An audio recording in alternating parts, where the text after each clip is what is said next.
Hello. Welcome to Adobe Live. I'm Elizé, your host for today. And today we have Elsa Amri, who's going to be working on a meal planning app. We're going to be designing together. And when I say together, I mean, I'm going to watch her and get her feedback with you guys.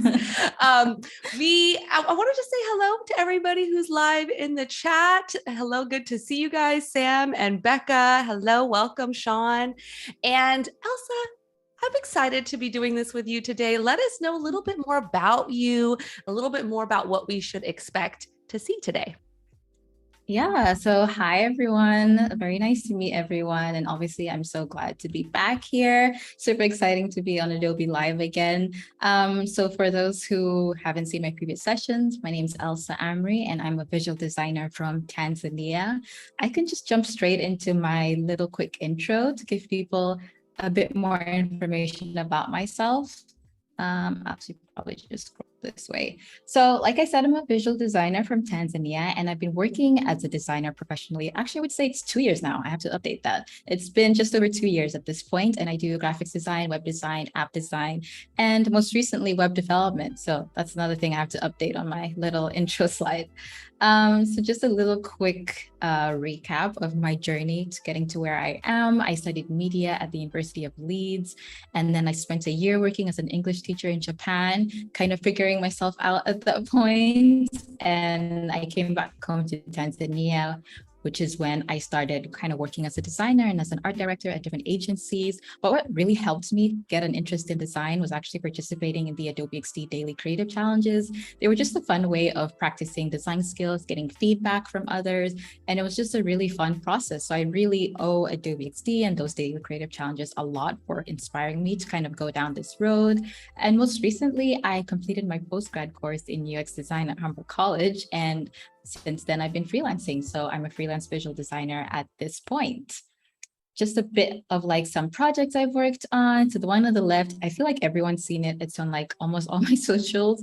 It's probably my favorite project that I've ever done, which is like a redesign of the Last.fm app. And the one on the right is a visual rebranding project I did. So this is just to show I kind of do a bit of both UI, UX, but also sometimes more branding and that type of work. But of course, I also do a lot of fun stuff on the side, so non-work related. I like to use XD to just come up with different cool, unique designs. So the one on the left was for a challenge on designing a video game website. And then of course, there's like a Snapchat resume on the top right that I did recently. And then this is an email newsletter. So I just kind of like to play around with XD and see what cool and creative concepts I can come up with in my free time. And of course, outside of design, because I mean, that's just part of who I am, and there are other parts of who I am as well. I'm super into board games and card games, into anime. I mentioned traveling as well. This is a picture from my time in Japan, and reading. So these are kind of just a couple different interests that I think also make me who I am as well. So it's super nice to meet everyone. Excited to kind of get into things. And of course, these are a bit of my socials if you wanted to connect as well. Amazing. I'm excited to get to know a little bit more about your time in Japan. My mom's from Japan. So I just wanted, I'm excited to dive into that later on when you get comfortable. I'll start to ask you more questions. Your background is so interesting. So thanks so much for sharing that. Of course. Let's scroll down here. So we have a day one outline. Since this is a 1-day stream, we're going to try and get as much done as possible in today's session. These are just a couple really quick bullet points of what we are trying to aim to do. First being, I want to introduce the design focus. So what it is we're going to be doing and a bit more detail about that. And then there's a really mini style guide that I want us to complete as well, just to give us a bit more guidance going forward when it comes to colors and typography and components, etc.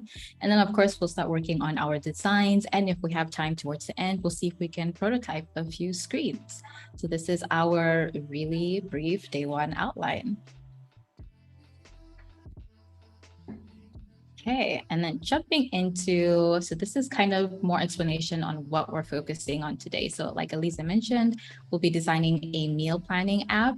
So essentially an app that allows users to create meal plans. And I kind of came up with the idea because I like cooking. I wouldn't say I love it, but I like it. But I also find that I tend to kind of do the same recipes all the time. So I was like, dang, I wish I had a way to just map out what I wanted to cook each week or in a month. I feel like it would save me a lot of time in like Googling and finding recipes. So that's the inspiration for today's topic. And we want to, of course, take advantage of different XD features to help our work process go faster, like stacking and repeat grid, but I'll explain all those as we go through the design.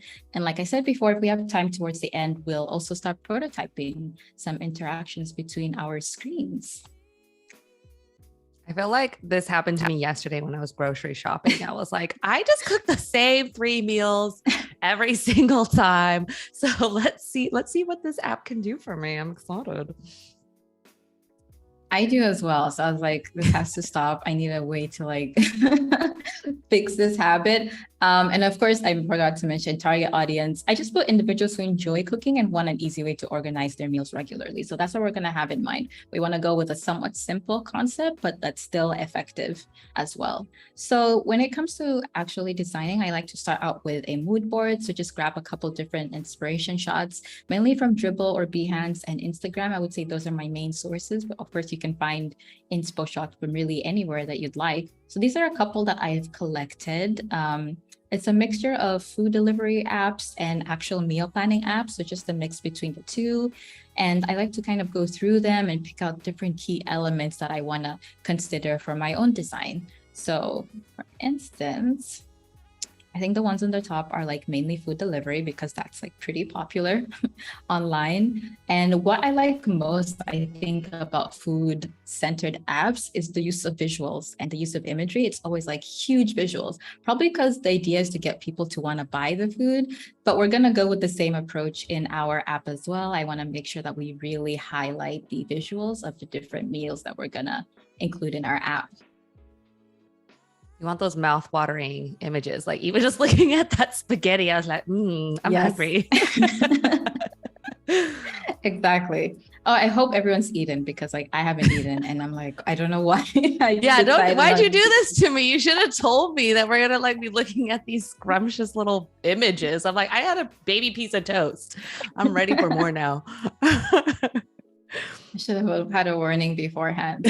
But these concepts are great. I think one core theme I'm seeing is that minimalism is like pretty key in a lot of these designs. So there's not a lot of detail to them. It's a lot of white space. And I think I want to go with that approach to a certain extent with the design we do today as well. I also just like, so these are some of the meal planning apps that I found, how they've kind of broken down some of the screens. So like this is an actual calendar. It looks like a calendar, but of course has the different meals included in it. So as we actually start building the design, we'll kind of reference these different shots and just identify what key elements that we want to include as well. And of course, right here, I have like a list of essentials just as a guide moving forward. I have like a couple of wireframes already of like key screens I wanted to include, but these are a couple of extras if we have time. So obviously we want a home screen. We want a profile screen / my plan. We'll kind of see how that goes. A menu search screen as well. And then of course a calendar. So a way for people to see their meal plan. And then of course an individual recipe or a meal. So details with ingredients, instructions, etc. And then shopping lists. Shopping list is actually, I think I saw it on one of these screens, probably this one, because I hadn't considered it before. And I was like, that would be really cool to include in this, you know, just a little note shopping list feature. So you can add in all the ingredients from a recipe and then obviously use that when you actually go to the supermarket. So we'll try and include that as well. So when you're like thinking about all those pages to create, how do you decide which ones to include or not include? Yeah, I think sometimes it's really about, well, first of all, determining who you're designing for. So who your target audience is, the user group that you are aiming to create this product for, and what they might need. So there's obviously a lot you could do with any app. You can include a bunch of different features, but it's really more important to scale things down and think about what the actual key priorities are. So if someone's downloading a meal planning app, what are the, let's say, 3 to 4 main objectives they want to be able to accomplish using this app? So number one is going to probably be a way to schedule the meal. So like a calendar screen or something like that is pretty important. Number two might be just a way to keep track of the different ingredients they need for their meals, in which case a shopping list might be important to have. You know, it might be that you discover, if you're doing user research, that people also want a community element. So they want a way to create their own recipes and share them. So you might think, okay, how do we create a community element within our app? So that's also a priority. So that's kind of how I go about it. I focus more on what the user would want to prioritize when using the app. Got it. Yeah, thanks for explaining that. Yeah. So we have, before we dive into our wireframes, we probably want to get our style guide done and completed. So I like to first start out, I wonder what I should start with. I'll probably start with typography because I feel like colors, I could spend hours on colors. So, I mean, I'm not going to spend hours, I don't have hours to spend today, but we'll just pick something real quick. I have this guide here as a helping point, but we'll probably start out with typography. Yeah, and I'm curious like what people's favorite fonts are. I tend to find I always use the same fonts because I like them a lot. So we're probably going to use one that I've used a ton of times before here as well. It's just a matter of figuring what that might be. What's the one you always use? I'm curious. Let's see. It's not Lato. Oh my gosh. Oh. No, I mean, Lado's one of them, but we're actually not going to use Lado. I was like, Cocoa I cannot Goose. use Lado. I use Lado. We're just like looking through my different weird font names. I've never Cocoa heard of Goose. this font. Cocoa Goose Classic.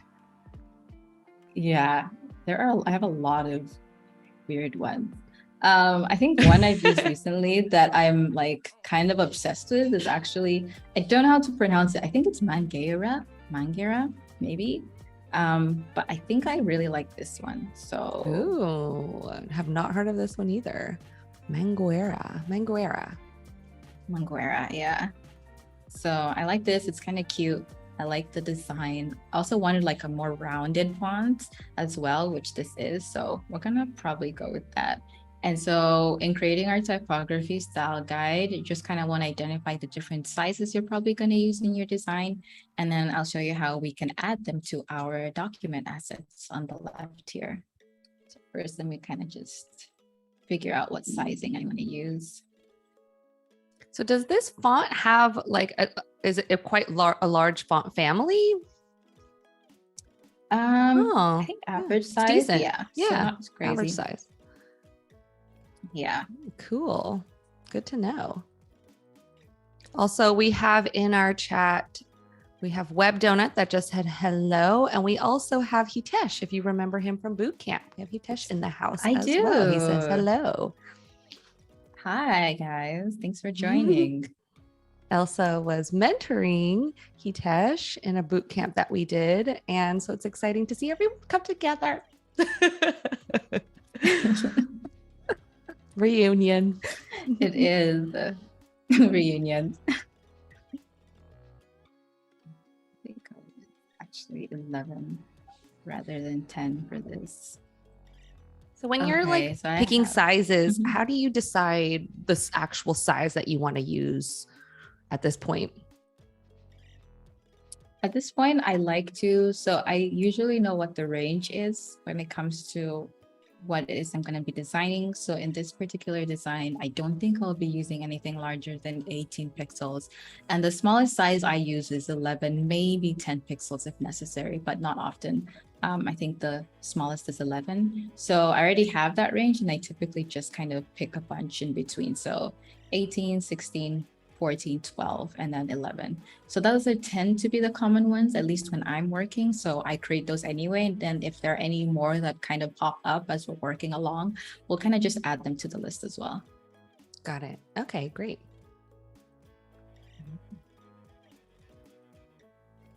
I'm just gonna select all these and then click this plus icon and it'll add them to our character styles, which is awesome.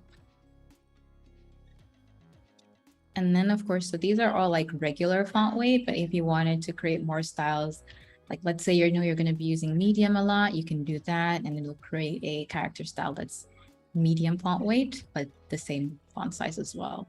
So I might do Yeah, okay. I might do mediums as well. And maybe bowls. We have a question from Sean that he's asking, is a rounded font the best to use with food? uh, was there any was the rounded feeling something that you thought about in association with food? That's such a good question. The relationship between rounded fonts and food. I don't think it was the food. I think it was more like the overall style. So I mentioned I wanted to go for this more minimal approach and rounded squares. So because of that, that's why I'm leaning more towards a rounded font face. Also icons as well. I don't really want to use like straight edged icons. I want to use rounded ones too. So that's probably why. Not so much like the actual food involved. Yeah. I guess, yeah, rounded shapes feel friendlier. And, we're trying to welcome people into the food experience. And exactly. I don't know, also, I feel very round when I eat a lot of food. So there is that association. There's that link too. Sean said he was just playing, but I feel like that's a good question. We have our character style. So we just have like, it is though. I mean, it is a valid question. There's always reasons behind your own choices. Even if you're not aware of them, there's probably like some kind of reasoning behind it. Yeah, subconsciously. Exactly. Okay. So now we're just gonna pick some colors. I'm gonna pick something that I'm gonna try to not change. And I want to use a palette that I don't normally use, which means not really pastels. I think so going back to a mood board, which is another reason why mood boards are great. I do like the contrast between like a darker color and a lighter color. So for instance, here it's black and pink, which I think looks really good. So I'm also thinking about that. Like if I can pick a dark color like this one, is this like maroon? I think I call it maroon. So a maroon color and then a light counterparts to it as well. We're getting some questions from Sean about this color inspo. Where did you get this inspiration from here? This is an image. Oh gosh, I wish I could remember where it's from. I'd probably find the link if I reverse Google image searched it, but it was from an article, I think probably about picking your color palette. But I can't remember what the actual article is, but definitely hit me up later on. I will find out what the article is. But the reason why I picked it as a way of identifying my colors is number one, it has colors I don't normally use. So I wanted to go for something that's outside the norm of what I typically do. And I like that it just showcased. So you'll notice a lot of colors are the same. So this purple and this purple, but it's just showing you them in different combinations. So I kind of thought it would help when it comes to feeling inspired. Yeah, I love that you're challenging yourself a little bit with some colors you don't normally use. I think that's kind of a fun little internal challenge for a designer. Maybe when you've accomplished a lot and then you're like, okay, I want to like continue to like make this a little more interesting for myself. Exactly. So what are you doing here? That's the goal. So now I'm trying to pick different shades of my main colors. So these are my two base colors, primary and secondary. And I like to kind of have a couple of different shades of both because sometimes you might need a lighter version of your color. Sometimes you might need a darker version. So it helps to have a couple of different shades on hand. Actually, I might put them in the center and have like two darker shades and two lighter shades. And you can do this in a couple of different ways. I play around with the saturation and brightness to get the different shades, but I think there are also online tools that can quite literally map them out for you as well. So it just depends. So I want like two darker colors. Since this is already really dark, we're gonna try to not go too dark. Otherwise, that's pretty much black. Well, yeah. Kind of move it there, and then we'll have like two lighter versions too.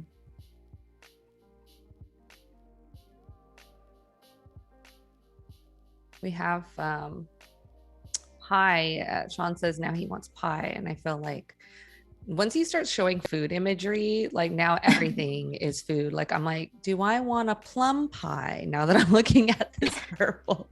It's interesting to see subconsciously what food choices we'll make today after today's session. Yes, exactly. And we haven't even gone into the nitty gritty. Like when we actually I pull out know. those food images, everyone's gonna be hungry. Yeah, I don't know. I've never played with an app that's like purple and orange as my two main colors. So I'm excited to see how these, and it's not very common either. So I feel like it's going to be cool to see how these play out together. I agree. So, okay, yeah, I think we'll settle on our purple and our orange. So I'm just gonna add these as well to my document assets so we can reference them. And once you add them, you'll notice I already have a group for grayscale colors, but I can also group these and label them. So we'll say purple and then do the same for orange as well. And so you just select those all on the right, and then you're selecting, all on the left-hand side in the document assets. When you're adding them, what are you doing to make them into a group? So to make them into a group, you'd, for example, click the first one, and then you can hold shift and click the last one you want added to the group. So it selects the first one and the last one and the ones in between. And then you can right click and go new group from selection. That's awesome. How you can do it. Great. And you can also delete them same way as well. Super cool. So I also added them here as well, just because sometimes I use this color wheel a lot more than my document assets. So, but I've only added my base colors. I don't think I'll be using the lighter and darker versions super often, but if necessary, we can add those in later as well. But yeah, so this is our style guide done. And now we can dive into our design. So I've done a couple of wireframes because I find that they're helpful in, well, exploring the concept that you're creating. And then of course, when you actually start designing for high fidelity, it just makes that process easier. So we have a home screen, menu screen, search, profile, recipe, and oops, I think this one's meal plan overview. So we'll kind of try to get through these screens. Might do one more screen for like actually editing your meal plan, depending on how time goes. But I also want to make sure we have time to prototype as well. But yeah, we'll kind of dive right into this. I'll just drag the home screen to here and then work from there.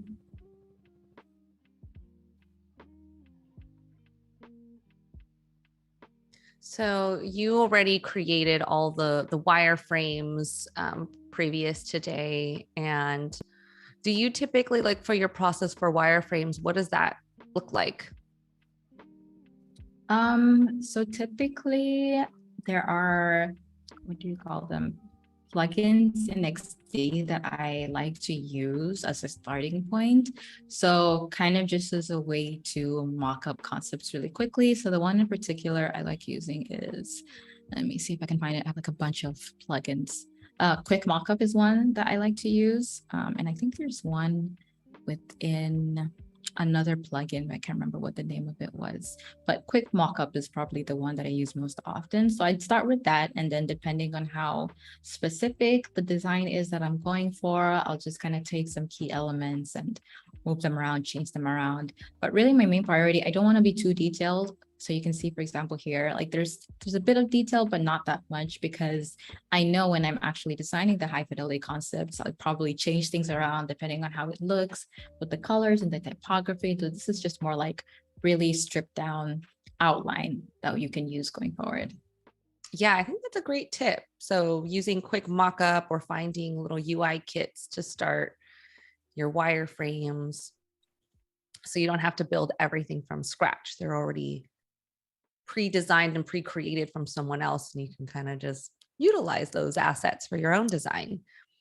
Yeah, exactly. Yeah, that's great. And I don't know if I'm the only one. I like have to design with the actual preview open. with mobile apps. I don't know why. It's like I can't do it otherwise. So that's like a fun thing about me.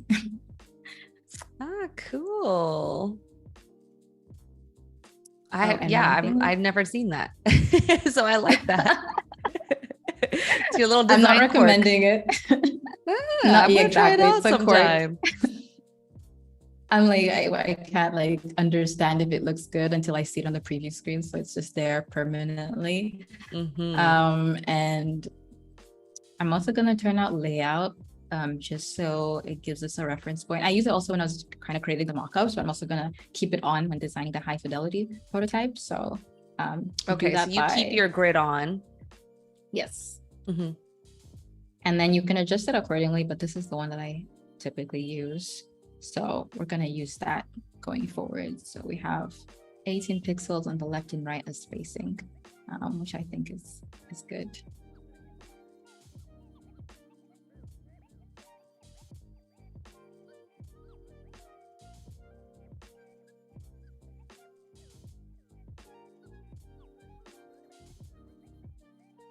So now you're going through the wireframe and just, it looks like you're changing out the typography. Yes. So because I have like some of the text already here that I don't think I want to change at this point, I'm just kind of going in and changing them using our character styles. So that's kind of also another reason why it kind of makes it a lot faster to do it that way. And then towards the end of the screen, once I've changed out like typography, I'll start adding in the imagery and colors, etc. Okay, so first step is typography. You're going through selecting them and changing it on the left-hand side with your character styles there. Yes. And then you're adjusting as well over on the right-hand side in the property inspector. Yeah. So for instance, we don't have semi-bold saved. I mean, I can include it later if I want, but if I need to use it, I just kind of select one here. And then you can also change the font weight. You can change the font weight and your font face using the arrow keys as well. You don't have to kind of click the drop down. So that's also something that makes the process faster. Ooh, great little tip. So just changing the weight on the right-hand side with our little arrow keys. And also, we have a question from Enlightened Swami, which is, how do we open preview? If you can just show that again really quickly. Yeah, so it's this play icon here on the top right. So if you click that, if I close this, it'll open, and then you can also resize it if you want. This kind of fits the size of the screen I'm using, so I'm gonna leave it as is. And then you can also record your prototype when you're done designing. So a lot of cool stuff you can do with preview. I'm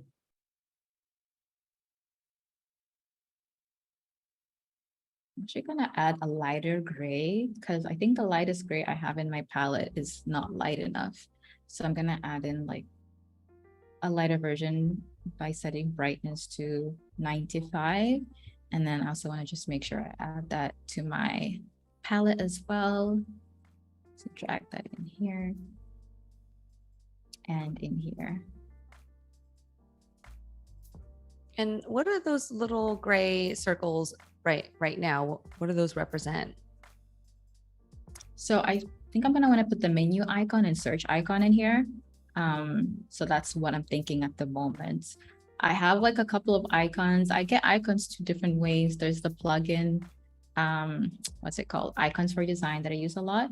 But also because we're going with like a rounded concept this time, I use a lot of font awesome icons that I found online. So I've got them saved in the folder and we'll probably use those mainly. But in case of anything extra, I typically like to use Icons for Design. Okay, great.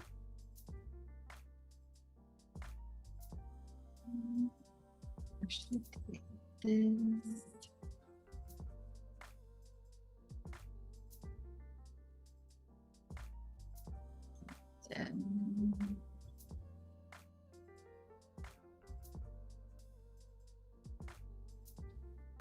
Okay, so for example, here, view all, I wanna also add in like a little arrow as well. So I mean, arrow is kind of like a pretty standard icon, so I'm probably just going to use Icons for Design for that. And you can see it kind of provides you with a lot of different versions, and it tells you where they're from as well, which is helpful. But I want one, I'm gonna go with one of these. So you just have to click it and then it'll pop into whatever artboard you've selected. And then we can drag it and resize it.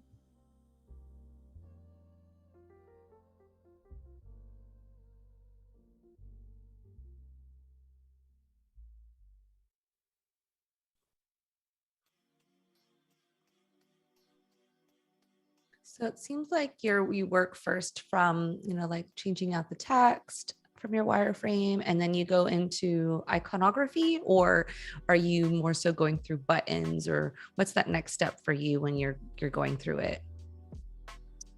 So changing text, then changing any of these, like you said, little elements that we have. So like our buttons, and then probably color would be next. Color and imagery can kind of alternate depending.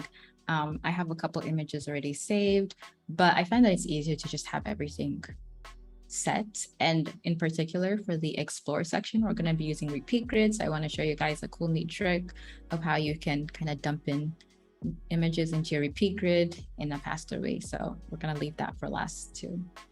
Okay, got it. Yeah, I think I'm probably going to use, actually, I think I might change the text. So I want to use view all for explore, but I want it to say something different here. So to avoid having to resize, so if I change this, for example, it's kind of a bit tedious to then have to resize it and move it. What we can actually do is select our text and our arrow and group them, and then select our new grouped element. Let me actually open my layers and the rectangle and group that, and then this, and then apply padding. So that basically means that the rectangle will adjust according to whether we increase or decrease our text. So if I change this to view all recipes, it'll extend the length of the text for us, so we don't have to actually resize or move anything. Yeah, that's great. And for people who aren't clear on how to group, how do you group, or what are the ways that you do it?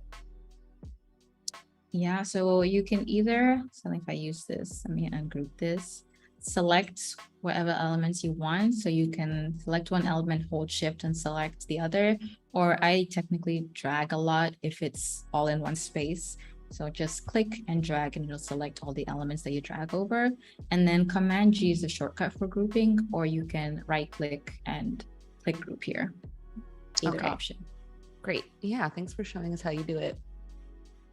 Of course. Sean says, bring in the top tips. Bring in them top tips, Elsa, on a Tuesday. Top tips. Top tip Tuesday. Top tip Tuesday. Okay. Let me finish this section up. I think this, I might actually write it out. 15 minutes.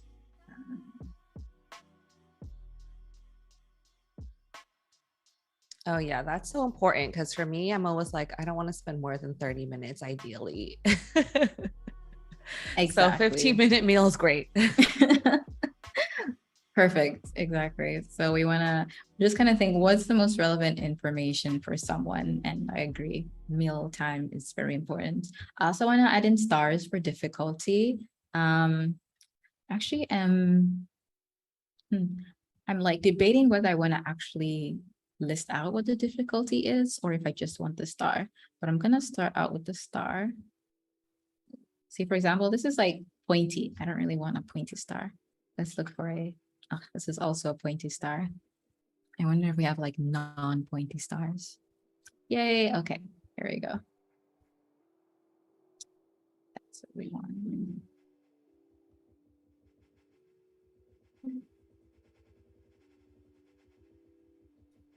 So Sean brings up a good question, which is the time when the food is ready, or is that how much time it takes to prep it? Or so actual cooking time?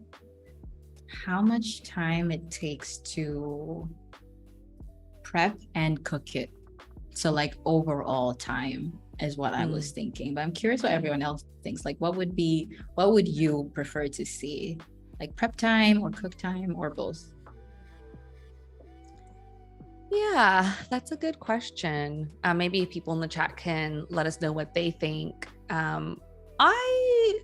Because I guess for me, what matters is more of the cook time, like the actual time it takes to prepare it. And I don't mind if it takes like an hour in the oven, as long as I don't have to like work on it all that much. So right. I guess for me would be total. I don't know, but I think probably the average or the thing that you see most often is the total time. Yeah. So that probably makes sense. Or like I have seen, so for example, on this screen, we're like only putting in like key information. So we can't put all the details, but if you go on to the recipe screen, then it might have a breakdown for you, like prep time, cook time, and then total time. So that might also be a neat idea to do. Yeah. And he has just said that like when a person opens the recipe page, we can show both. Yeah, he actually did a meal planning app. That's why he's an expert. He's like got all the he's like the knowledge. I know what to do here. Exactly.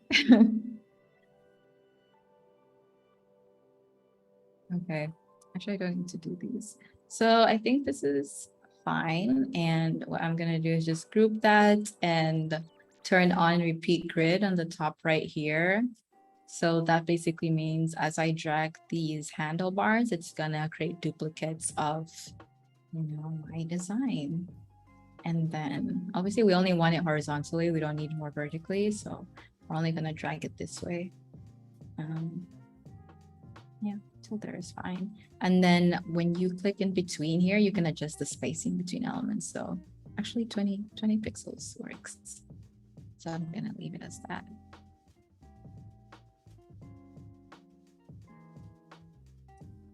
Okay, awesome. So I think now, before we do our visuals, let me add in some color. So I think I want the bottom navigation to be our lovely purple that we have. I like it already. We are already fans. We've like put in one color element. Okay, and then I'm just gonna go in. It is. I'm gonna go in and add our icons. So I think I'm gonna go with the home icon first on the left. So just click and drag that. They're all from Font Awesome, which is a pretty great resource for free icons, if anyone is curious. Okay, great. So you already pre-downloaded these from Font Awesome. Yes.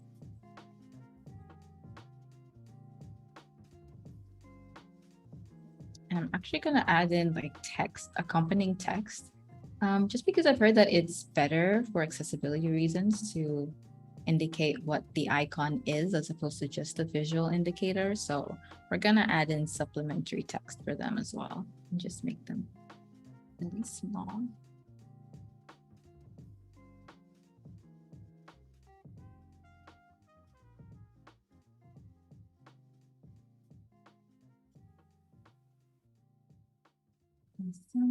And then we have home. Let me just add in like all the ones I probably want to use.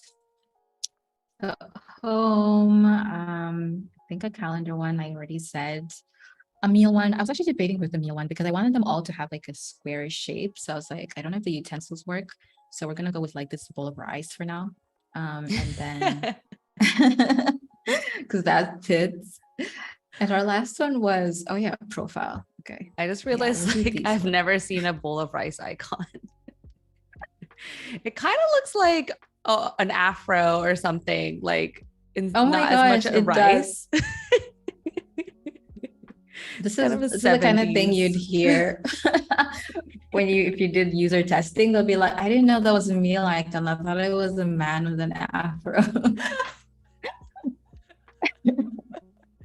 Like, oh, dang, okay. Well, especially when it's so big. It's like head shaped.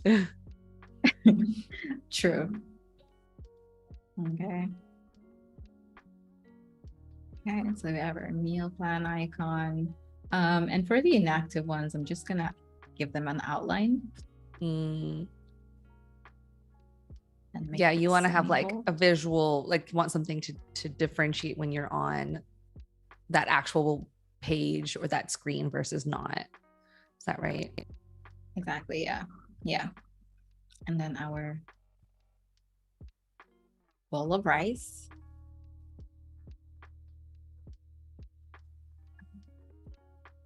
And add that in. And one thing you can actually do here that will probably save time, actually I will probably do it, is add in guides. Because you'll see I'm trying to make sure that they're all the same height, but it'll be much easier using guides. So I'm just dragging from the top of my screen. When you get to the top, if you have guides turned on, if guides are turned off, just go to view guides. And I think there's probably an option to turn them on, but they're already on for me. And then you can just drag from the top to where you want the guide to be, or from the left if you want a vertical guide. Yeah, that's a helpful tip. Sometimes it's like, oh, I don't want to spend so much time trying to make sure these are all the same height and Yeah, make sure exactly. my designs look nice and clean. Yeah, that icon looks definitely a lot less like a head now. Now When that it's it's like tiny. appropriately. Yeah. Oh my God. Okay. Crisis averted. That's good. Okay, awesome. So I think bottom nav is done. Now I'm just grouping them because I want to space them out evenly. So let me just move this to the left.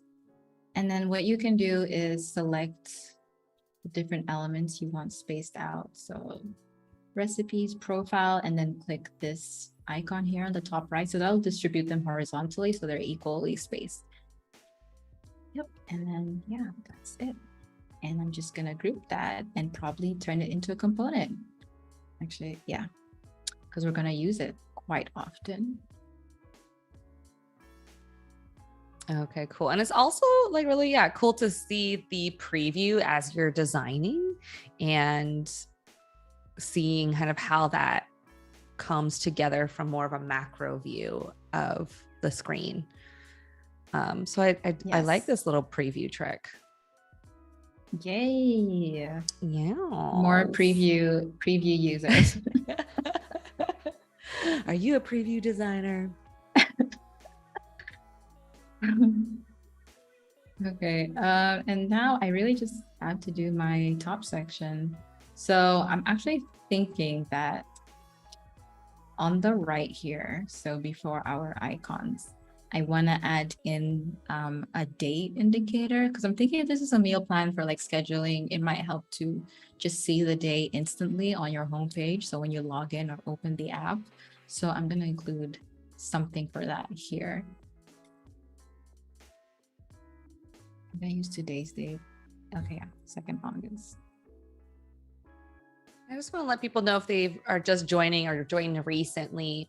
We are about 43 minutes into our stream today for a 2-hour stream. And thus far, Elsa has walked us through her style sheet or her style guide where she's picked out colors and typography. She already had designed wireframes, so the general structure of her screens that she wanted to create before today's session. And she used some plugins like Quick Mockup or some other UI kit plugins to create that general structure. So she didn't create everything from scratch. And then now what she's doing is applying the actual visual design to it, the colors, the typography, iconography, and starting to make that like final feel of the design now. Yeah, exactly. So now I'm actually, yeah, I think I'll leave it like that. Okay, so we have our search icon, and then for the menu icon, I think I'm actually just gonna draw it. I'm gonna go with the hamburger menu.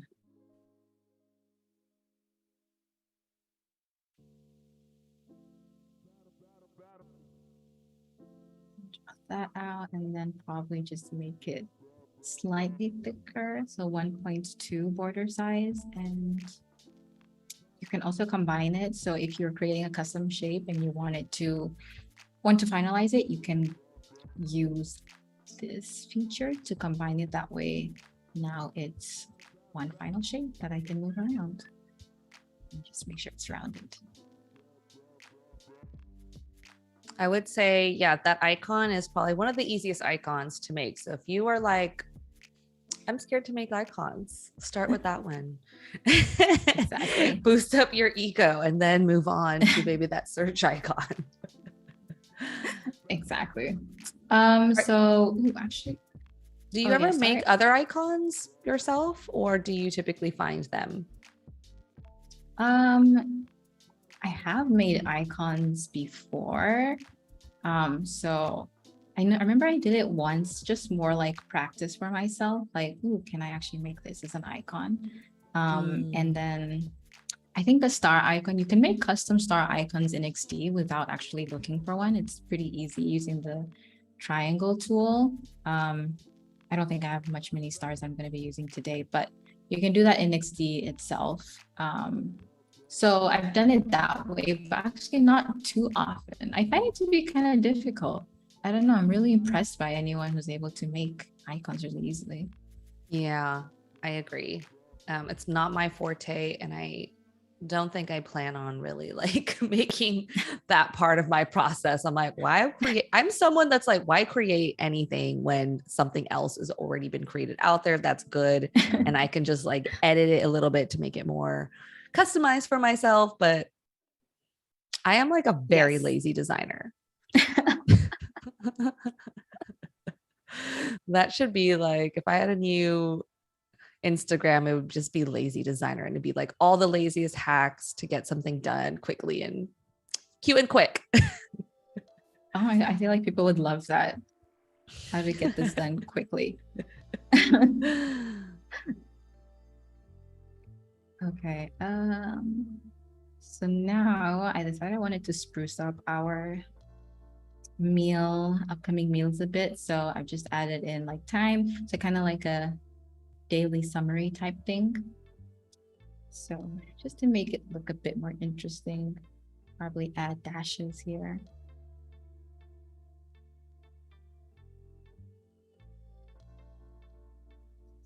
And we can group this and drag it for another section.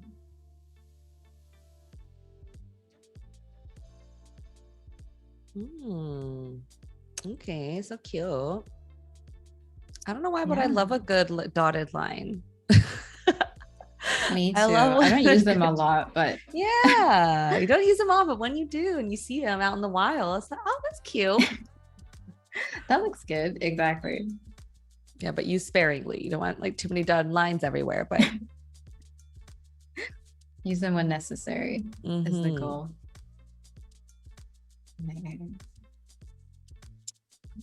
Okay, I think that's done. And yeah, we can just kind of, okay, this is 9:30. So this is lunch, and then let's say at 12:30. Oh, actually, this is breakfast.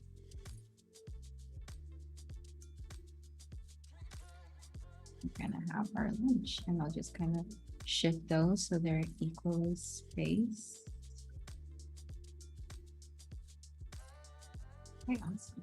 So I mentioned before I have like a couple different recipes that I've already stocked up on. So we can just drag and drop them in. And like I said, I like cooking. I don't love it, and I'm not an experienced chef. So I'm going to be coming up with really random names for these, and they're probably going to be wrong. I'm going to go with an easy one. Like, this is chicken wings.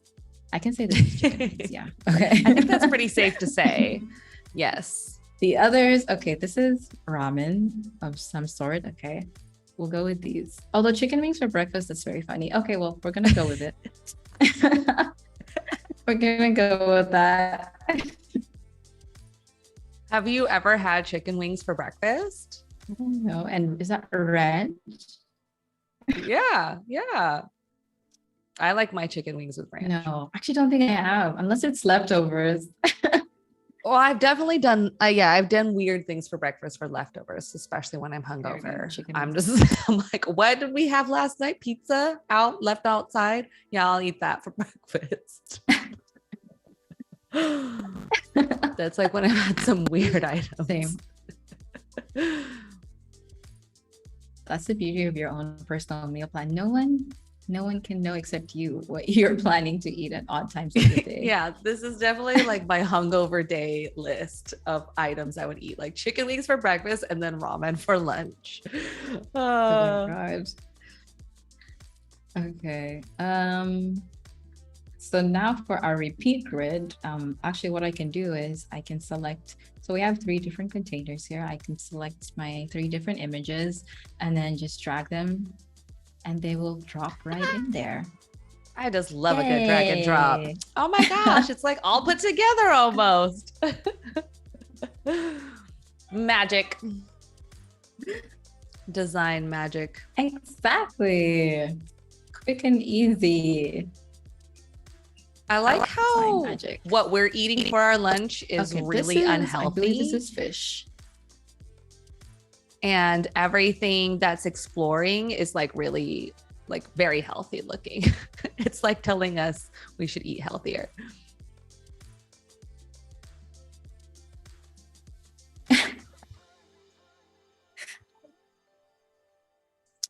Perhaps. I mean, I'm hoping this is going to inspire me to eat healthier, but like, I don't even know what I'm going to have for dinner today. So that should already tell you that I'm not on the right track of like what I'm aiming for here. Mm-hmm. It looks like turmeric salmon. Yes, that does look like turmeric salmon. Yum. I actually do want to include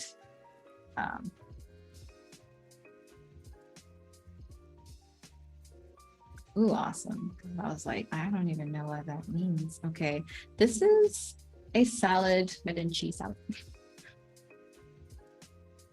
And then this one, actually, ooh, it's like avocado toast. That looks really good.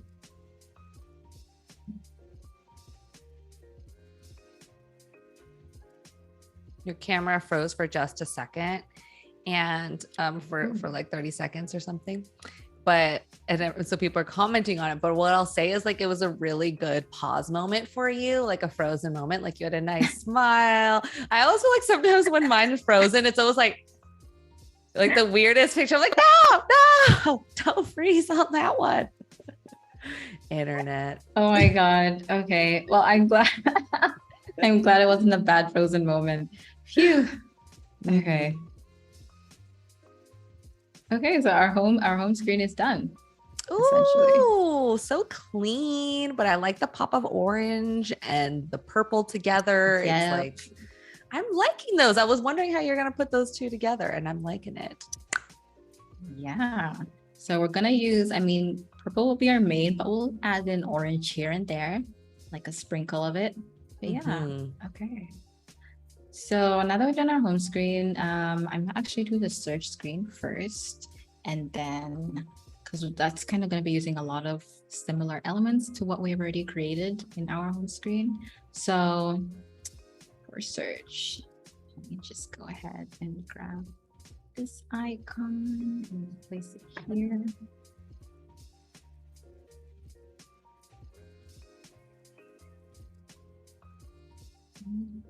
Lift that up. Okay. So instead of just having the search screen be blank, what we actually want to do is kind of offer like recommendations and suggestions so that it feels like the screen is more alive. We're going to have like mini subcategories here to help people in their search as well. So that's kind of what we're going to go for. Yeah, that's a nice point of like, instead of going to search and it's just like a blank slate, like a Google search, it's like, it kind of gives you some inspiration and maybe you don't have to even use the search.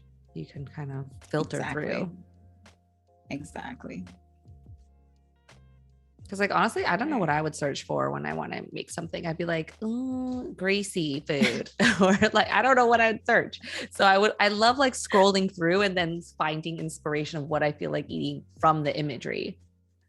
Yes, same. I feel like that's kind of like the best way to go about it. And these, okay. So I'm actually gonna group them and stack them. So this basically means it's gonna ensure anytime we add a new element to this group, it's gonna make sure it's equal distance. So if I copy salad and add it, it's gonna create a new salad element that's 10 pixels far apart from the last one, because our stack distance is set to 10 pixels, or we can make it 20 and it'll increase the distance. We can make it 0 and they'll be right next to each other. So it's kind of just helpful that way.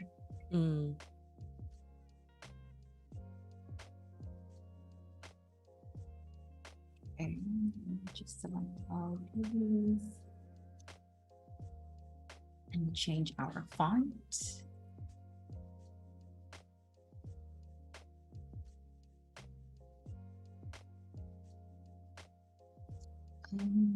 Yeah, I think 12 works.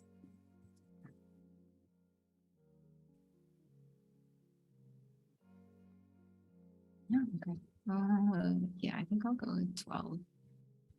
And one thing I think that I forgot to mention, but that is probably useful. So you'll see here, if I click this, it's gonna select the group. But sometimes I think, especially for me, I want to click things and get to them quickly. I don't want to have to double or triple click to get into something, especially if it's like a group in a group in a group. So one good tip is if you hold Command and click into an element, it'll click, I believe it's like the lowest element within your group. So in this case, it's the text, and it'll click that directly. So that's just a cool tip. Saves you time if you have like really complex groups in your design.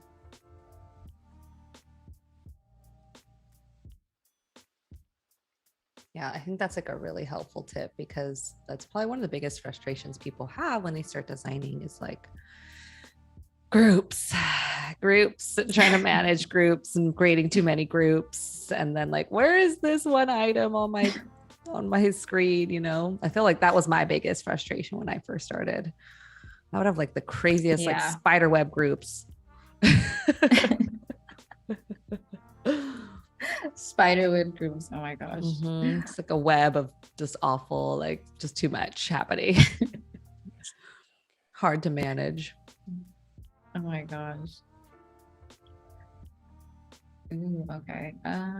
Cool. So we have recommended for you. Let's do the same thing. I don't even know if I have enough recipes left. Ooh, maybe I do. I do. Okay, I have these 3. Ooh. So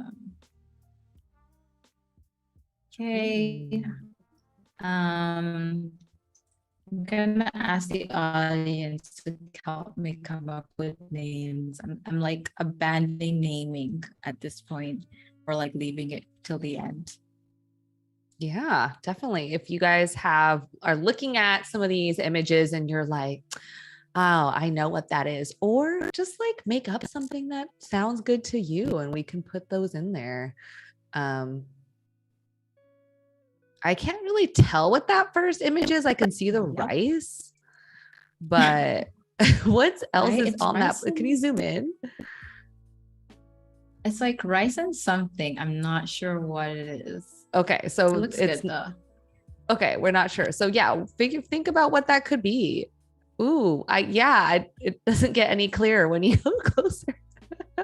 Oh, figure out what is the, well, it's just like looks like a mush pile. I don't know. So yes, think about what that could be and what we could label it. Looks delicious. Delicious mush. Delicious mush. That's what we should call it. Oh my god. I'm kind of more about those desserts on the left-hand side is what I'll say. Yes. Because I don't think I have desserts saved. So I like to use this plugin called Pre-Stock Search for XD, and you can just search for anything and it'll give you a lot of different image options. So Noor from the chat said that it's best to have dessert first. So I think this is a special section for them. Also, they gave us a title, Divine Rice. That sounds delicious. That sounds real fancy. That does sound real fancy. Oh my I God. would be very curious. Like, what is divine rice? And we still don't know. Is that a real dish?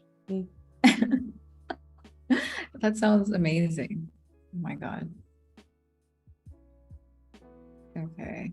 So now I have like these categories just to switch things up a bit. Gonna have these categories, and then in our lovely categories, we're gonna have like a name and instead of time, I wonder what it should be. Probably how many recipes within the category. But just to make sure the text is seen on top of the image, I'm just adding in like a gradient overlay for it. Okay, got it.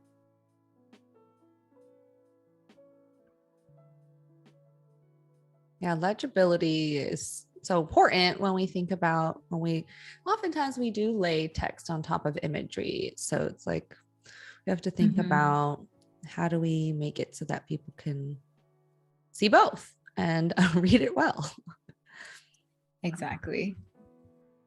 I don't know, let's call this summer desserts. That does look like a summer dessert. Yeah.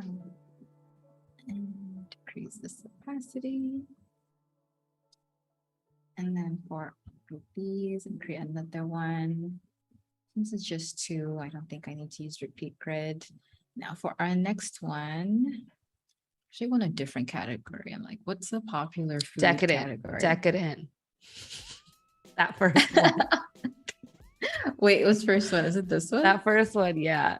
Decadent desserts. Oh my God, this looks like my teeth would fall out of my mouth. It looks good though. It's like honey or syrup. It's caramel. That's caramel. Of course. Oh, I love caramel. I'm a caramel girl. That's why I was like, caramel dribbled all over that ice cream. Okay. Decadent desserts. Okay, wow. I was quick with that one, huh? I was like, I know what to label it. You're like, I know what images to use. Because I saw when you put it up, I was like, all those desserts look so good. oh my God, you're on it. Okay. Awesome. What else did I do? So we done our home screen. Let me actually flip through them. Here's our home screen and here's our search screen. Yay. So we're actually doing this pretty quick. So I'm wondering, so we still have our search screen. No, menu screen, sorry. Profile, recipe, and meal plan overview. I think Let's do the recipe. Let's do the recipe. Oh. Ooh, okay. The audience has said, let's do the recipe. Audience, i.e. Elizé. I'll speak for I knew that's what they were thinking. I'm just excited what they wanted. About this page. I'm excited about it. Awesome. Okay. So I actually did prepare a recipe in advance because I didn't want to have to sit here and make this stuff up. So we have our chicken recipe that we're gonna be taking the text from to use. Okay, yeah, starting with ingredients. So going back to our design, I think this image is the one I think I grabbed from Unsplash for chicken recipe. So we're gonna go with this. It looks really nice.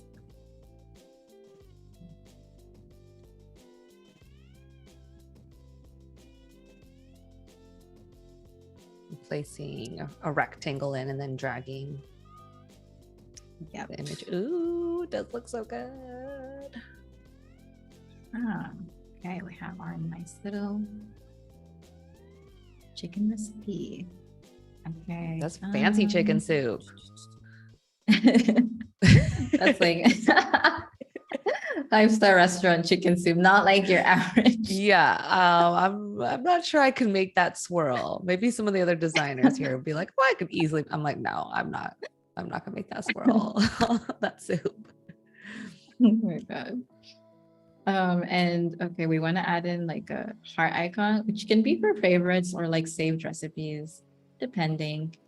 And let's say we did have this in our favorite. So we're going to go with our little orange. That orange is so cute in that heart. It is. Oh my God. Warms my heart. We have a good question from Alasan, which they just arrived. So we are about just a little over halfway through our stream today. We have a 2-hour stream. Elsa has shown us how she finds colors and typography, how she has created the general visual style and feel, and then she had wireframes that she already created before this that she used with a plugin called Quick Mockup. And then now she's just applying those colors and the typography and the images that she found earlier and applying it to the wireframe design now. And that's where we are today. Yeah. Or in this moment. Also, disclaimer, if you came in hungry, you're going to be hungrier. So just this will inspire you to eat today. I have been feeling my stomach growling. Some coffee now. Just a warning. Think of what you're going to order or cook after the stream. Okay, let's say this like medium difficulty. That was hard, but that's okay. Just kidding. But that looks very complicated. That looks like a blender is involved. Or like, I would say this is hard. That's like hard. Advanced. That's advanced. The most advanced chicken. Yes, this is more accurate. And you know what? Some people are up for that challenge. Oh my God. Okay. Oh, I like that they have like a little, is that the social media for the chef? Yes, exactly. So I'm going to grab like an image here. Oh, I like that. So another plugin that I use, user profile, gives you random photos of people, so that's what we're going to use. We'll see who it is. Oh, they're a secret. Like a silhouette. Oh, okay. Okay. I think this works. He looks like a very cool chef. It looks like a very cool. You know what? Yes. He looks like someone who would have a soup that's called the most advanced chicken soup ever for cool people. True. Yeah. Okay, cool chef. Thank you. And then let me go back here. I'm just gonna add in like a little hourglass icon here for our time.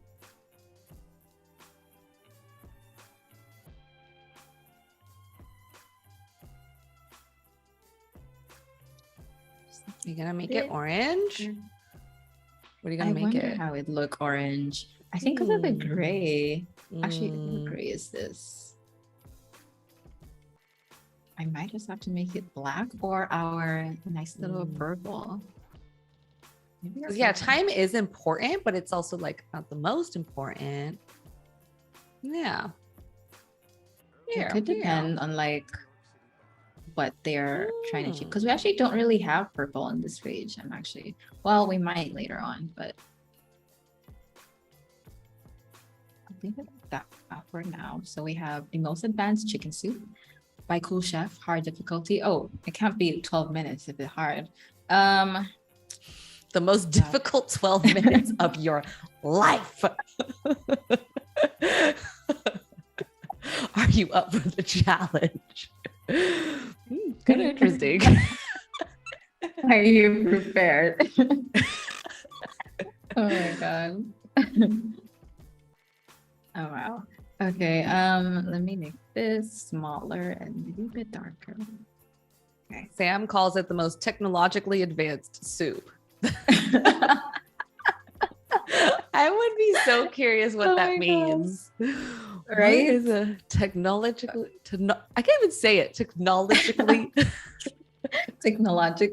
advanced soup. Like, what is that? Nora says 2 days. I love that. She'd be like 2 days and 7 hours. What? Yeah, it's hard. My God. Worth it. Yeah, this is worth it. Oh my God.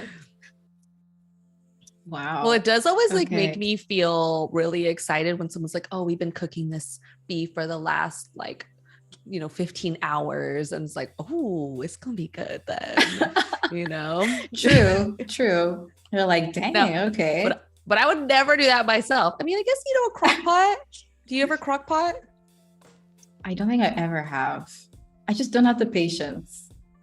The good thing about the crock pot is like you can just put a bunch of things together in a pot and you don't do that much prep. You just chop a couple things, put some stuff in, and then you just leave it all day. And I don't do it that often, but when I have, it's like kind of nice because again, I'm someone who just really hates the meal prep and cutting and putting. I don't like anything technologically advanced. I'll say that. The easier, the better. I like just throw things together, throw it in a pot, see what happens. I think I'm the same. Definitely. I would not be. No, go ahead. I said I would not be saving this chicken soup to my meal plan at all. Yeah, exactly. I'd be like, what? Yeah, but if it did say 5-minute meal prep, 2 days cooking, I'd be like, sure. I'll just sit inside the crock pot for 2 days. Sure, I could mess with that. I can do that. Oh my God. Just smell it in the house for 2 days, though. That would be the hard part. You'd be like, oh, that smells so good. I just want to eat it right now. Yeah, I don't know how people have the patience. It's just like, I want the food now. Norris, you be cracking them jokes. Norris said because you have to catch the chicken first. So first part of this technologically advanced soup is to catch a chicken. Oh my God. Oh my God. That could take up to 6 hours. We're starting from the beginning. Wow. Okay. This is advanced. This is advanced. This is an advanced recipe for sure. Oh my gosh. Okay. What was adding? Ginger. We have our little ingredients. I don't think I'm gonna add all of them. Maybe like 2 more. Okay. Chicken broth. 6 cups. I like never follow recipes to the T though. I'll like look at it and then just wing it basically, because I'm always like, I don't have 6 cups of chicken broth, so let me just wing it with like 4 cups and 2 cups of water and like see how that tastes. Totally. My recipes are never consistent one day to the next. Like the first time, like one day my husband will be like, this is really good. The next one he'll be like, this is fine. He'll be like, make that again. It was so good. And I'll make it again. And he's like, oh, tastes different. I'm like, yeah, I don't know. I winged it. And he's someone who's so precise. Like when he cooks, it's like excruciating for me. He's like, let me get the measurement exactly. And I was like, no, it's fine. You could eyeball a tablespoon. You could eyeball a cup and a half. Exactly though. Just wing it and it tastes even better. Okay, well, I mean, I shouldn't say that, but it tastes good. It's edible. Sometimes it's better, sometimes it's not. But that's True. what keeps life interesting. Agreed. Okay, we have salt and ground black pepper, a pinch of ground black pepper. Okay, awesome. So we have our ingredients and I have like a picture I might use to get the visuals, but I'm just gonna add in our instructions and then go back in for the actual imagery. Were you thinking like real photos or for those areas? I was, because I think also I saw like a couple ideas on our mood board. So I like this kind of imagery a lot where it's like just a picture of the food on like a nice gray background. I don't think I have enough images for that, but I do have like one stock photo image from Adobe Stock in particular. So as you can see here, I don't know how many ingredients in here are in a recipe. Doesn't matter. But we can just say strawberries. We'll just like Exactly. It's 2 pounds of technologically strawberries. advanced. You don't know. There's some crazy things up You in don't here. know. You don't know what to expect with this recipe. Oh my gosh. Yeah, that's a really good point of how to find like images where you have the same background again and again. Yeah. Is through Adobe Stock, and you can find Yeah. like group images like you found right there. And I think that's a really good point. Yeah. And I don't know if everyone knows this, but in Adobe Stock, you have the option to filter through and find free imagery. So not everything you have to pay for. And I use that a ton because I don't want to pay for it right now. If it's just a personal project, why pay for it? So exactly. Yeah, exactly. That's a great option. It's a good tip. Okay, so we have our, this is not grouped. So we're gonna group these. I keep selecting this. Let me lock this. So I have like my white layer that I keep selecting when I'm trying to select other stuff. So I'm just gonna lock that here on the side. So that means I can't select it anymore. And then. Yeah, so in the layers panel, there's like that little lock, and it's hard to see that little lock unless you hover over, right? Or how do you find the lock? Yeah. Oh yeah, you're right. You can't see it unless you hover over, or you can also right click something, I believe. Yeah. And there's like lock or Command L is also an option. So lots of different shortcuts. Yeah. And don't forget, once you lock, to unlock if you need to move it, because that's happened to me. Like lock something like, I just said this move. And then you find out that, oh yeah, I locked that. So I forgot. Yes, don't forget. Okay, so we have our little steps here, and I added stacks. So every time we add a new one, it like drops below accordingly. So let's do like 3 steps, even though I think it's like a 5-step recipe, but we'll just do the 3. This is advanced, so we know it's going to be like 32 steps. So we don't have to do all 32. Read more. Read 32 Page more 1. Steps. Page 1 of 10. Yep. Oh my god. Exactly. Sounds like a nightmare. I love designing like for something that's really ridiculous. It is, but fun. It could be real. Could be, yes, exactly. Like masterclass. So, yes, I agree. This was looking really nice. Yeah, we have our little. So since the screen is longer, it requires scrolling. So we're actually going to select our component and select the checkbox fixed position. So when we scroll, it scrolls with us. So the bottom navigation menu, that group, you've selected fixed position over on the right. Yes. Let me just make sure to select recipes here. Awesome. And then of course, if you want more space on the bottom, you just have to kind of, the more you increase it, the lower it will go. So you can adjust that as well. And yeah, okay. I might just do like maybe the first 2 foods just to show how we can add in that imagery to our lovely ingredients. So I'm gonna drag in, garlic. Let me drag in this image, and you can see it's tiny. We don't really want it like that, but we can double click into it until you're selecting the image as opposed to the container. And then we can increase it in size until we get like the food that we want.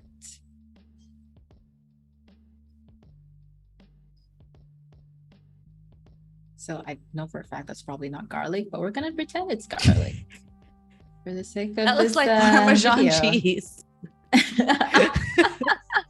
It's garlic today. I like that. Oh, Okay. I like that little thin white line there.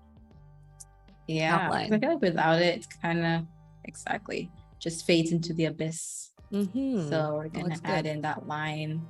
I'll do one more for carrots just because I have another Adobe stock image for carrots, which I liked. So this is like vegetables. thought this was very cute. So we're gonna add in a little image, increase it in size, and then zoom in till we see our carrots. And same thing, just add in a nice light border. Not gonna lie, that carrot looks a little like orange. It's just the screen quality. It's a carrot, guys. Okay, do another one. Do another one. I don't know why, but this is so fun. Pop in another one. Okay, another. Just for you, whichever one. Okay, let's do a switching. Does it have it here? Okay, let's do another large zoom right The in. avocado. Grab like a random. This looks like. Where's the avocado? Oh, I meant do another one to place the photo in because I was like, I want to see that avocado in there. Wait, okay. It was in the same Chicken carrot broth. one. For visual purposes, for chicken broth, we are in fact using an avocado. Yeah. Oh my God. Oh, it's not working.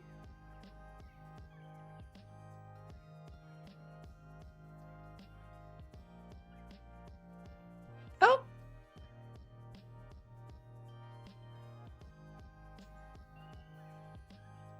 Yeah.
And we are back and we got that avocado in. I think I broke your screen because I asked for that avocado and maybe it's blasphemy to try to put that in advanced chicken soup. I don't know. Yeah, my internet was like, nope, we are not doing that. I like how you got through things though, and you added more since we saw you. Looks good. Exactly. Oh, awesome. I guess we probably have time to do one more screen, and then we can probably just jump into prototyping a couple of different interactions. So we have our menu screen, profile, and meal plan overview left. What are you thinking? I'm actually thinking from prototyping purposes. I think I might do a meal plan. I mean, we are designing a meal plan app, so why not do a meal plan? I guess so. That is kind of important, yeah. Okay. Let's grab in our screen.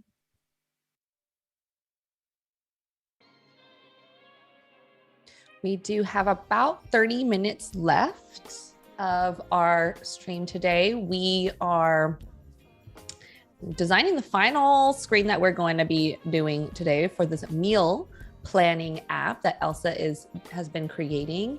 We've been taking the wireframes that she created already before today's stream and applying the visual design to it, the colors, typography, and imagery that she's selected. And now she's just going through and changing out the original text that was there into this new text, which I didn't know this font. Manguera.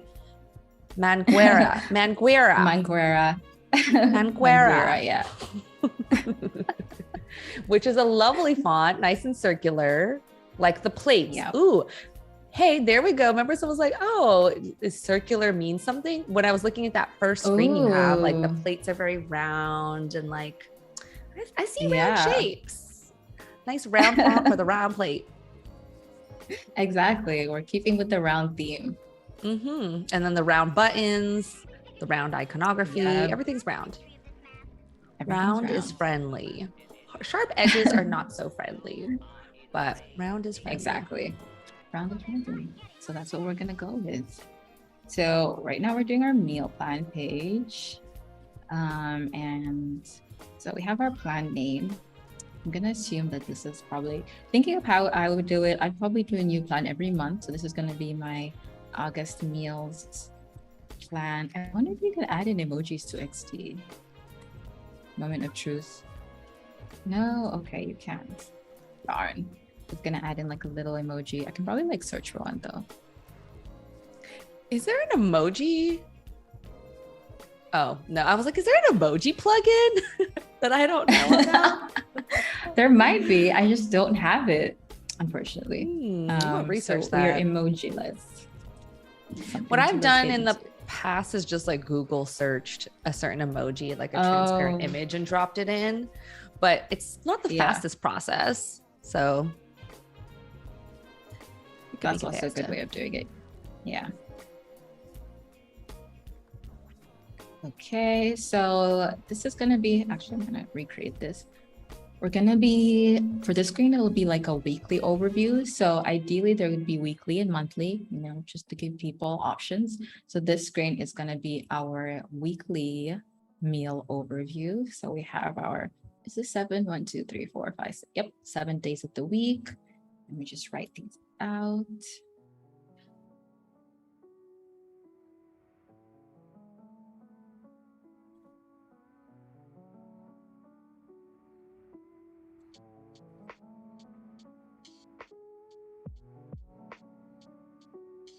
Okay, so we'll make this, actually, I think I want to make it white.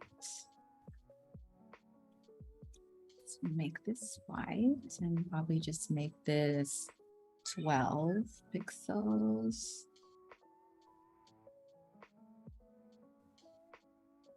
And here I'm thinking probably have the day of the week. So this would be Monday.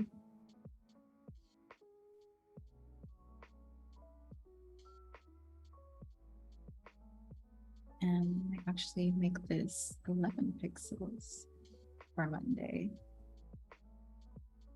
Awesome. And then I'm just going to group that and then drag it. So Tuesday is today. I think we said it's Tuesday in our app somewhere. Somewhere it says. So we're going to say that for the current day, we can use our nice little orange color instead. I just love that orange color so much. I don't know. It's like not a common orange I see, and I want to use it now for everything. I'm gonna write down that code right now. Remember it. It is a really nice orange. I agree. Loving it. It's like very fall too, and I'm like getting excited for fall to come. So I'm a fall girl. Ooh, I'm a summer girl, so I guess I'm getting sad. Summer's almost over. It is. She's just sad. Just kidding. She's like, over. Bye. Bye, summer. No, I love summer too. And we live by the beach, and today we're going to go to the beach after work, and it's still quite hot out. So it's like nice You only get that during summer where you can like go into the water after work. So it's like kind of special. Exactly. Yeah. Cute summer vibes.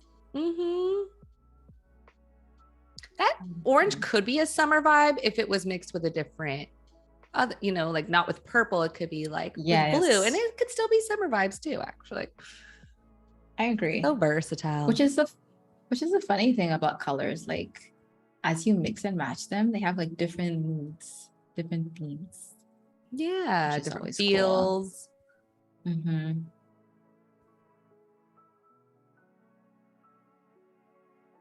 Okay, so our nice, lovely Tuesday meal plan. So we had chicken wings for breakfast and spicy ramen for lunch. And for dinner, I wonder what do I have here? Can we just do double spicy ramen? We like the spicy ramen so much. No, I don't think I have. I've gone to 2 ramen places in the same day before. It's pretty awful because it's so heavy. Yeah. I can imagine like ramen twice. It's so good though. I can't even blame you. It's really good. Ramen for let's say we're gonna have donuts. Ooh. That would be under the decadent, I think. It looks like it from that picture. Yum. This is a decadent dessert. Just like that word decadent. Decadent. Sounds like what it is. It's decadent. It sounds so dramatic. Decadent. Literally. Like, wow. Okay. That's like 8:30 p.m. Ooh, yeah, okay. So this is like one of my average meal days, just like the unhealthiest meal ever. What I eat on the regular. Oh my god. Okay, this is week. This. And then so we're gonna do like what are they called? The toggle buttons. We're doing the toggle button. Oh, idea.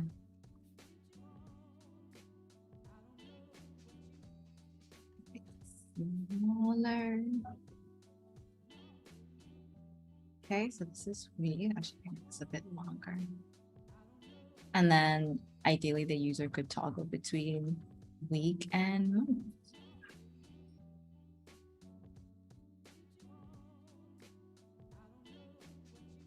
I have a month over here too.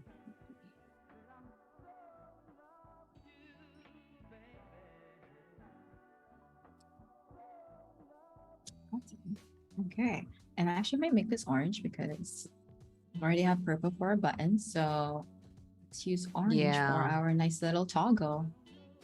That's why it's good to have a couple colors, right? Like for that instance, because it's hard to differentiate the 2 buttons and they're exactly. And then add in our little bottom navigation. We just want to make sure that we switch this to being the active icon.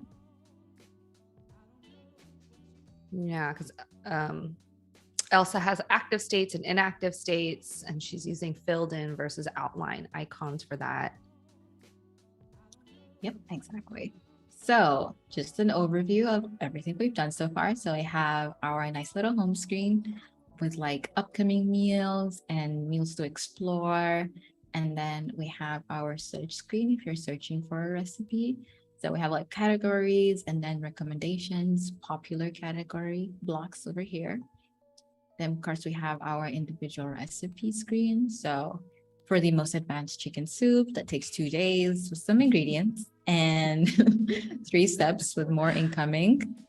And of course, we have our meal plan, which is just kind of a detailed overview of everything that you are probably going to eat in the day. And you can switch between week and monthly views. So yeah, we've got quite a bit done. Beautiful. What a beautiful, friendly app. I love it. Yay. Just love it. I do too. So now we're going to get to the fun part. Well, I think the design was fun too, but the funner part, which is prototyping. So I'm gonna start out with probably some simple ones. So you'll notice that in our little, these blocks here for explore and recommendations, and I think that's the only part we've used it. It's like two that you can see and then one kind of off screen. So it would be cool if we could actually scroll and see the ones off screen, because that's ideally how it would work. And how you can do that in XD is using scroll groups. So I'm just gonna select the 3 elements and scroll groups you can turn on here. So you can do, oops, wrong ones, these ones, horizontal or vertical scroll groups. So we're gonna go with horizontal here. And I'm just gonna use the handlebars to increase the area I want our little groups to appear in. And now you can see it scrolls. Easy peasy. Easy.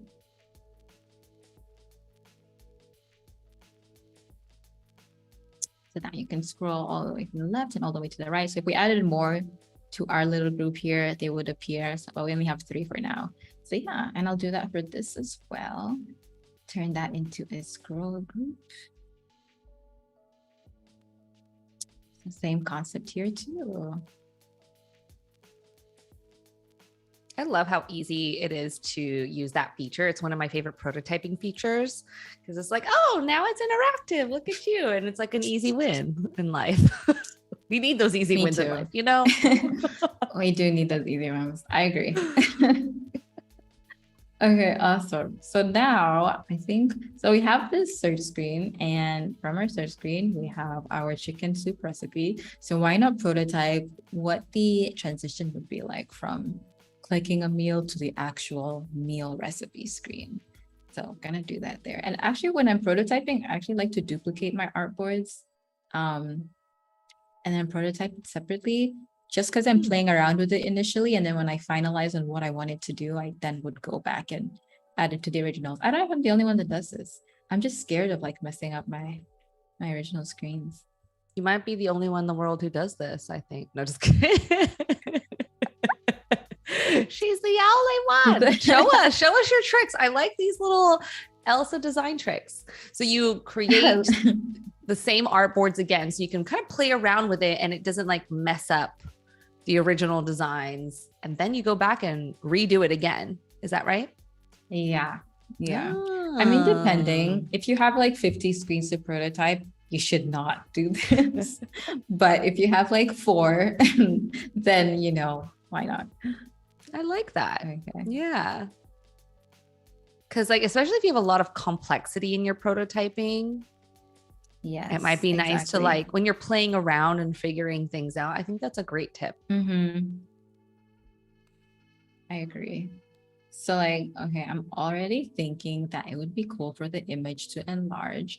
I'm probably just going to keep it simple. So we can have our little, oh, it's actually, the name is so wrong. It's the most advanced. There's not enough space, so we're going to put dots. The most advanced chicken soup is our name. So when we click onto this, probably everything else fades out and then our image pops in or like enlarges, and then we can have this little block here of information just slide up in. So that's like pretty straightforward. Oh, she's got a vision. Let's see it happen. Vision. I'm gonna see some advanced prototyping right now. Oh my god, see our little. So what are you doing here? Rectangle. Everything's gone. So right. Everything's gone because we're going to be using auto animate. So you need to like show it or like, how would you say, lay out what you want the elements to do. So I want, when I click this, the elements fade out first and then the image enlarges. So it's kind of like a 2-step. It can't be like bam, bam. We need like a screen in the middle first. Oh, I see. So in our second screen, everything should, so opacity to 0. I'm gonna need to ungroup this as well. I'm gonna turn on layers because we wanna make sure our layer names are the same. As you can see, I haven't named any of my layers, so this actually would be pretty annoying to then have to go back and prototype and make sure the layer names are the same, but it's good practice to probably just name your layers. Then you don't have to worry about that. hide that, and I'll hide that. And actually, I will ungroup this because I also want the text to be hidden. So everything disappears. And we're going to test that first before we even move on. So if I click this, it should go to this page. So I just dragged the prototyping arrow to my next screen. And then trigger is tab, which we want. Action type is auto animate. Easing, we'll probably just do ease in and out. And I don't want it to be too fast. So we're going to go with 1 second. And let's see how that looks. Oh, not bad. Oh, okay. So they're all there and then it's like fading out. And then it's fading out. And then what you did was you just took the same elements and you just changed the opacity to 0 on that second artboard. Yeah, so they're all Everything. still there. We just can't see them. Okay, so now this, I'm actually gonna name this perhaps chicken soup, because I want to make sure that you see here it had a different layer name. So if we had tried to animate it, it wouldn't have done what we wanted. So we need to make sure that these images are the same. That way it actually enlarges in size. And then I'm gonna grab, let me just unlock, whoops. Unlock our rectangle and put that.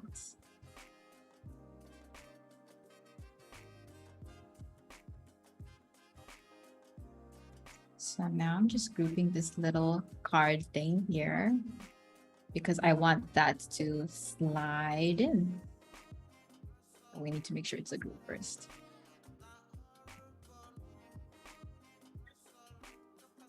And now, so actually let me grab these as well and group them. Okay, so a couple different steps that we're gonna have here. So first thing what we need to do is we're gonna grab our 2 icons at the top here. So the arrow icon and the heart icon, and we want those to kind of appear, probably just fade in. So we want to make sure that they're on our second screen, opacity 0, and then on our third screen they're opacity 100, so it'll seem like they're fading in. So that's step 1.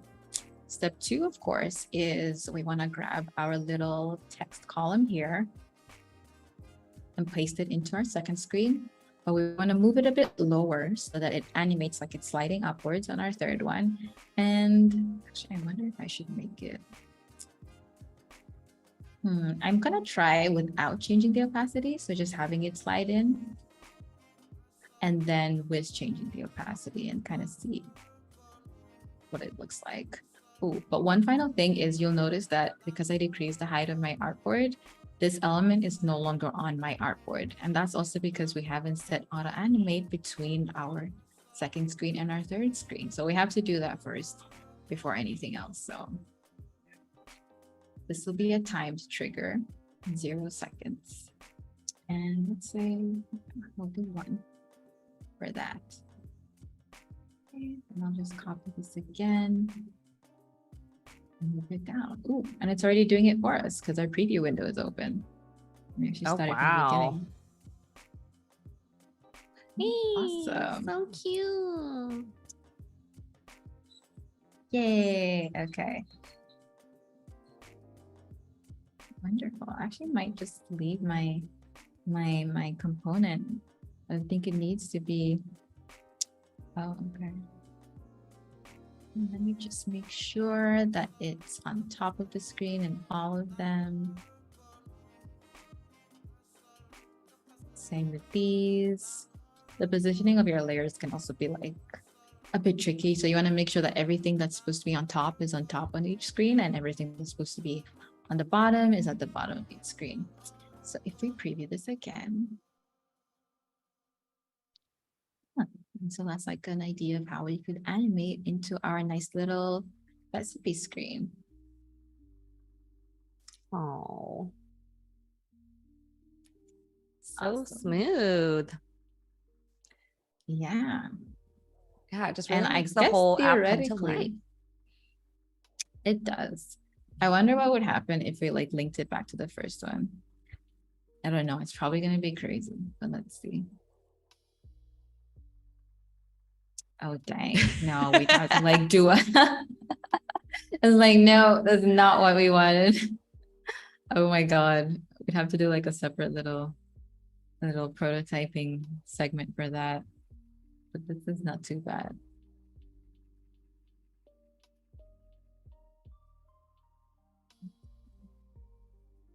And we can, of course, play around with like Snap. I don't use Snap a lot. I've used Snap a bit, but you do have to increase the duration with this one because it's snappy, hence the name. Like it's exactly. It's like pretty quick. But I wanted that little bounce effect. Oh, cute. Okay.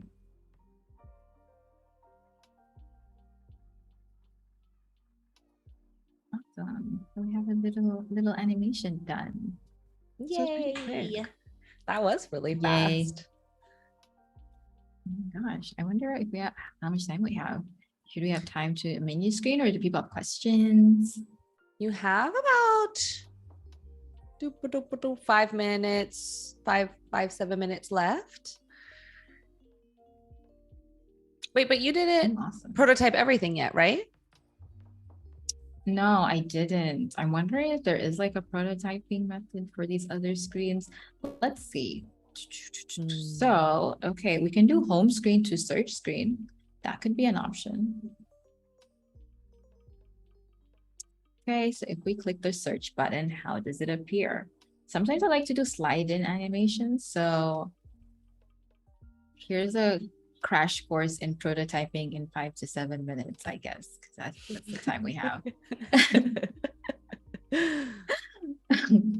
Quick and easy. Okay, let me move these. So we need an in-between screen again.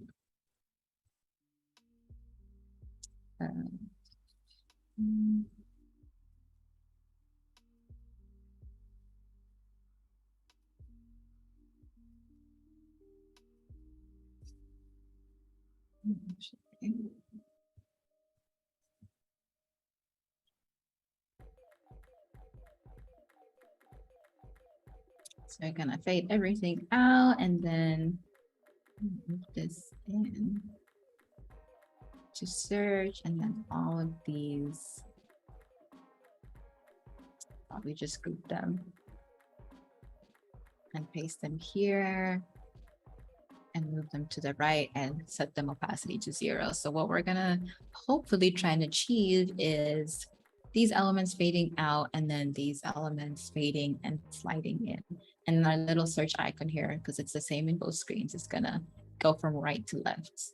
So let's see how that looks in prototype mode. So if we click this, it'll go here, and we're just gonna do an ease in out 0.8 second transition, and then from here to here can be a timed transition of like probably 1 second.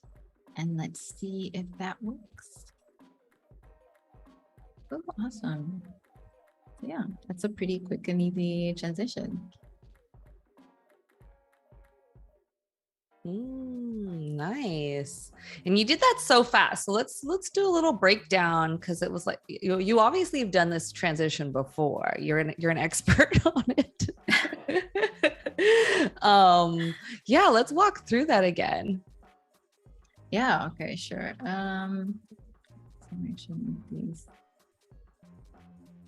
So we have our first screen, and we duplicated that's hence home 2 in our second screen. So we have all our home screen elements still here, but we've set them to opacity 0.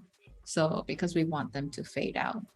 So this is kind of like our in-between transition screen. So all our elements from our first screen are still here, but they've been set to opacity 0. Then we took our elements from our final screen, so where we are trying to go to, which is the search screen. And I grouped them just to make it easier because it's a lot of elements. I grouped all the elements together and I copied them onto my home screen, but then I set them as opacity 0. So you can see that they're still here. It's just that you can't see them. And I moved them slightly to the right as well so that we can get that slide in transition as well that we're looking for. So that's what we're going for. So if like I everything in delete the first this, one is going away, and then everything coming in from the new screen is sliding in a little bit and appearing. So you kind of have a lot of yes, steps in one screen, but it feels like kind of, pretty seamless there. Just like, boop. Doesn't yeah. seem like so much So has it's happened when you look at it. it does seem like so much has happened. I agree with that. But yeah, it's just really a matter of it's nice to have that in between screen. I mean, you don't need it Mhm. if you want like an instant transition, but I like things to like fade out a bit of white and then something new fades in. So Yeah. that's It kind of helps to just, really yeah. understand that something's new's happened, a new transition, a new Yes. page, something's different. Yeah, I think Yeah, that's a nice visual indication. exactly. So that's like All another right. quick tip for that. So we've got just like another couple minutes. If you, I'm not sure if you want to put pieces together, if there's any final screens you wanted to prototype. Yeah. I'm gonna put them together. So we have our home screen to search screen and then search screen to recipe screen. So we can put all those in together. I can actually delete this one and copy these and bring them up. So if we go into prototype mode, we want to make sure we add in a new times transition here. And then we still have our transition here. So really the only screen that we haven't prototyped is our meal plan overview, sadly, but the others are all linked. So if we test that out, let me bring in our preview screen here. So we go into search. Ooh, we forgot to do a little fade out thing. So one of the things I mentioned about layers, once again, is remember that I had my two search screens that I duplicated just to test out the prototype. So because the layer name no longer matches, this is a group, these are all individual elements, instead of doing the slide in animation, it just fades in because it doesn't recognize that these are the same things. So we are gonna have to go back and copy this as a group. That way the layer name, so if we name this group 487, is the same as in our transition screen 487. And now we have that nice slide in effect that we wanted. Okay. So the layer And then, name didn't transfer over, the change of the layer name. So we need to make sure that those are exactly the same and the groups are the same, or the grouping is the same. Okay. Yeah, exactly. That's like quite a bit. It's like you have to, which is why I feel like best practices is definitely to just name your layers. Don't stress yourself out, especially if you're going to be prototyping, and just name your layers in advance. And it tends to work out that way. Yeah, but who does that? I don't know. I certainly don't name all of my layers and groups. I'm like definitely a messy designer.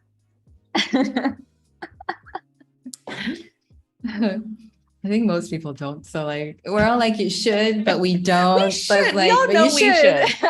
We all know we should be more like organized in life, right? But oh, it like moved a bit.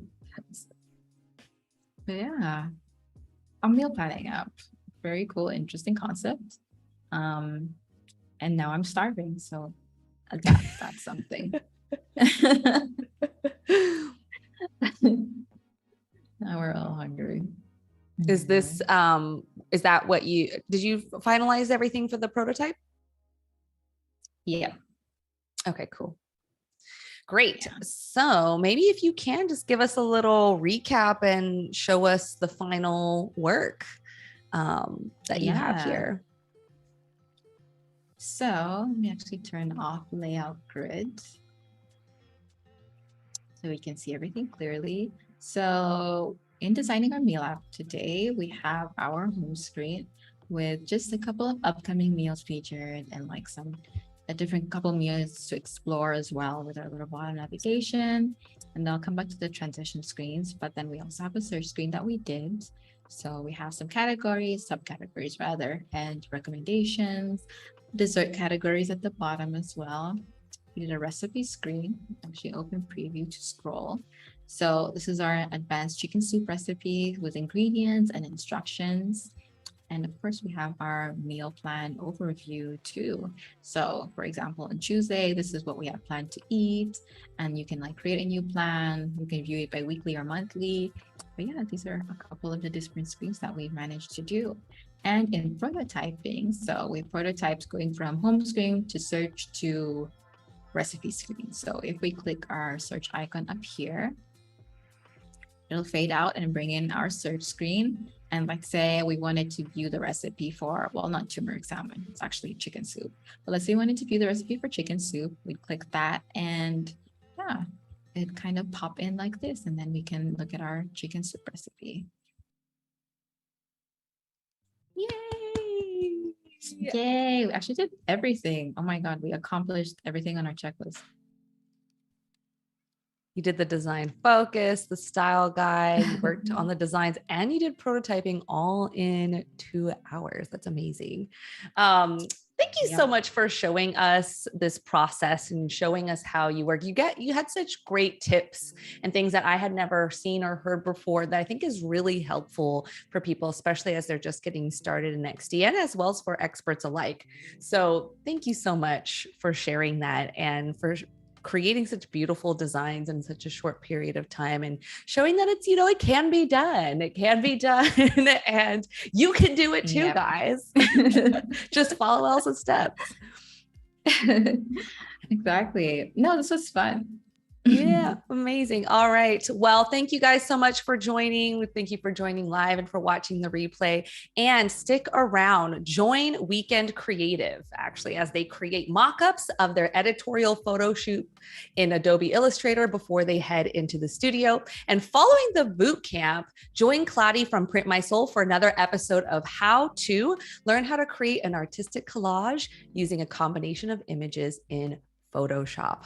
All right. Again, thank you guys so much. And we hope to see you for the next stream. All the best. Goodbye. Thanks, Elsa. Goodbye. Bye. Thank you.